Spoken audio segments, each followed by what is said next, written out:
Hello everyone, स्वागत है आपका Rohit study classes YouTube channel पर। आज मैं बात करने वाला हूँ sentence and their kinds chapter की एक्सरसाइज 3 के बारे में। चलिए निर्देश पढ़ते हैं। Read the following sentence carefully. निम्नलिखित वाक्य को ध्यानपूर्वक पढ़िए and write the kind of each sentence, और प्रत्येक वाक्य का प्रकार लिखिए। जैसे कि आप देख रहे हैं, पहला वाक्य है डू नॉट सिंग हियर, यहाँ पर मत गाइए। तो ये एक इम्परेटिव सेंटेंस है। इम्परेटिव यहाँ पर मैं शॉर्टकट में लिख रहा हूँ, आप समझ लेना। इम्परेटिव सेंटेंस, तो ये इम्परेटिव सेंटेंस है। और इम्परेटिव सेंटेंस का भी नेगेटिव वाक्य है। इम्परेटिव सेंटेंस में वर्ब की फर्स्ट फॉर्म शुरू में आती है, लेकिन ये नेगेटिव वाक्य है, इस वजह से यहाँ पर डू नॉट पहले आया है वर्ब की फर्स्ट फॉर्म से, सिंग से। तो आई होप, मैं समझता हूँ कि आप लोगों के ये समझ में आ गया होगा कि इम्परेटिव सेंटेंस क्या होता है। इसमें आदेश दिया जाता है, आज्ञा दी जाती है, प्रस्ताव या फिर सुझाव दिया जाता है इम्परेटिव सेंटेंस में। और इसमें सब्जेक्ट छिपा रहता है, जो कि सब्जेक्ट यू होता है वो छिपा रहता है। आगे बात कर लेते हैं दूसरे सेंटेंस की। तो दूसरा सेंटेंस है the moon revolves round the earth, चंद्रमा पृथ्वी के चारों ओर घूमता है। तो यहाँ पर किसी बात को स्वीकारा जा रहा है कि चंद्रमा पृथ्वी के चारों ओर घूमता है।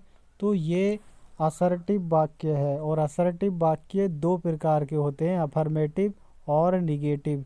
तो उसमें ये असर्टिव वाक्य में ये जो है, यहाँ पर शॉर्टकट में लिख रहा हूँ इसे असर्टिव सेंटेंस। असर्टिव सेंटेंस का अफर्मेटिव वाक्य है। आगे बात कर लेते हैं तीसरे वाक्य की। हाउ आर यू, तुम कैसे हो। तो इसमें प्रश्न पूछा जा रहा है, तो यहाँ पर ये इंटेरोगेटिव सेंटेंस है। इसे भी शॉर्टकट में लिख देता हूँ मैं, इंटेरोगेटिव सेंटेंस। आगे बात करते हैं चौथे वाक्य की। चौथा वाक्य he has never played a test match, उसने कभी भी टेस्ट मैच नहीं खेला है। तो यहाँ पर किसी बात को मना किया जा रहा है, ये निगेटिव सेंटेंस है। और ये असर्टिव सेंटेंस है, मतलब असर्टिव सेंटेंस का निगेटिव सेंटेंस है। तो असर्टिव सेंटेंस का ये निगेटिव सेंटेंस है, क्योंकि इसमें निगेटिव वर्ड आया है नेवर। पांचवें वाक्य की बात करें तो do not touch the door, दरवाजे को मत छुओ। तो इसमें मना किया जा रहा है काम के लिए, और वर्ब की फर्स्ट फॉर्म से वाक्य शुरू है, लेकिन यहाँ पर डू नॉट लगा दिया गया है क्योंकि ये इम्परेटिव सेंटेंस है। और इम्परेटिव सेंटेंस से पहले डू नॉट या नेवर लगा देते हैं तो वो इम्परेटिव सेंटेंस का नेगेटिव वाक्य बन जाता है।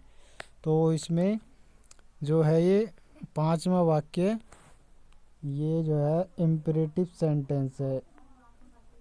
इम्परेटिव सेंटेंस, और इम्परेटिव सेंटेंस के साथ साथ ये इम्परेटिव सेंटेंस का निगेटिव वाक्य है।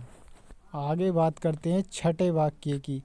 तो छठा वाक्य let us go for walk, आओ घूमने चलें। तो इसमें प्रस्ताव प्रकट हो रहा है, तो ये भी इम्परेटिव सेंटेंस है। जहाँ पर प्रस्ताव प्रकट होता है, आज्ञा, आदेश या फिर सलाह का भाव प्रकट होता है, तो वहाँ पर इम्परेटिव सेंटेंस होता है। तो ये यहाँ पर प्रस्ताव प्रकट हो रहा है, आओ घूमने चलें, तो इस वजह से यहाँ पर ये इम्परेटिव सेंटेंस है।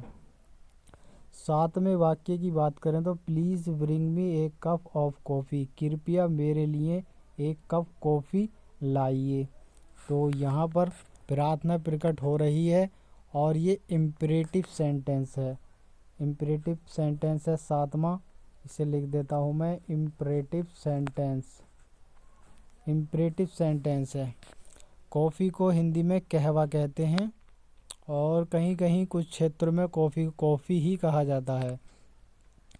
आगे बात करते हैं आठवां वाक्य में। इट इज़ रेनिंग आउटसाइड, बाहर बरसात हो रही है।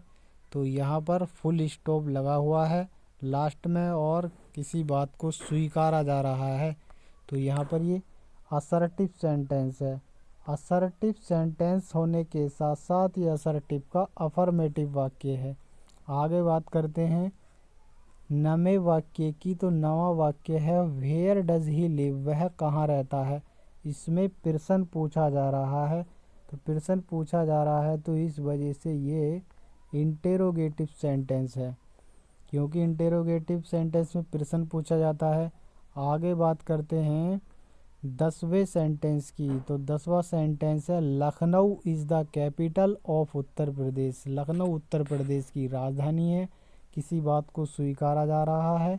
तो यहाँ पर असर्टिव सेंटेंस है और असर्टिव सेंटेंस का अफर्मेटिव वाक्य है। अगला सेंटेंस है what a beautiful flower it is, क्या खूबसूरत फूल है यह क्या मतलब कितना खूबसूरत यह फूल है। तो यहाँ पर ये एक्सक्लेमेटरी सेंटेंस है, क्योंकि इसमें आश्चर्य प्रकट 11वें सेंटेंस में आश्चर्य प्रकट हो रहा है। और साथ ही साथ दूसरी पहचान ये है कि इसमें एक्सक्लेमेशन चिन्ह भी लगा हुआ है, एक्सक्लेमेशन। और 12वां जो इसे मैं लिख देता हूँ, ये जो है एक्सक्लेमेटरी सेंटेंस है 11वां। आगे बात करते हैं 12वें सेंटेंस की। गॉड ब्लेस यू, भगवान आपका भला करे। तो ये भी एक्सक्लेमेटरी सेंटेंस है और इसमें लास्ट में एक्सक्लेमेशन चिन्ह लगा हुआ है, एक्सक्लेमेशन मार्क यहाँ पर लगा हुआ है। तो ये एक्सक्लेमेटरी सेंटेंस है, इसमें इच्छा प्रकट हो रही है। आगे बात करते हैं 13वें वाक्य की। How pretty the baby is, बच्चा कितना सुंदर है। तो यहाँ पर एक्सक्लेमेटरी सेंटेंस है। जो 13वां वाक्य है ये एक्सक्लेमेटरी सेंटेंस है, साथ ही इसमें एक्सक्लेमेशन मार्क लगा हुआ है। 14वां वाक्य की बात करते हैं। तो कम एंड हेल्प मी, आइए और मेरी सहायता कीजिए। तो यहाँ पर एक प्रकार से प्रार्थना का भाव प्रकट हो रहा है। कोई आदमी अगर हेल्प के लिए कहेगा तो एक प्रकार से वो हेल्प प्रार्थना ही करेगा, चाहे वो प्लीज़ बोलकर कहे या ना कहे। तो यहाँ पर ये जो है 14वां वाक्य इम्परेटिव सेंटेंस है, इम्परेटिव सेंटेंस, और इसमें प्रार्थना प्रकट हो रही है। आगे बात करते हैं। तो Mr Sharma has no bike, Mr Sharma के पास या श्रीमान शर्मा के पास कोई मोटरसाइकिल नहीं है। तो यहाँ पर किसी बात को नकारा जा रहा है और इसमें सब्जेक्ट भी है। तो यहाँ पर ये असर्टिव सेंटेंस है और ये असर्टिव सेंटेंस है। असर्टिव सेंटेंस दो प्रकार का होता है, अफर्मेटिव और नेगेटिव। तो इस प्रकार ये असर्टिव सेंटेंस का नेगेटिव सेंटेंस है। और वीडियो से आपको कुछ सीखने को मिला हो तो वीडियो को लाइक करो, चैनल को सब्सक्राइब करो। Thank you for watching this video.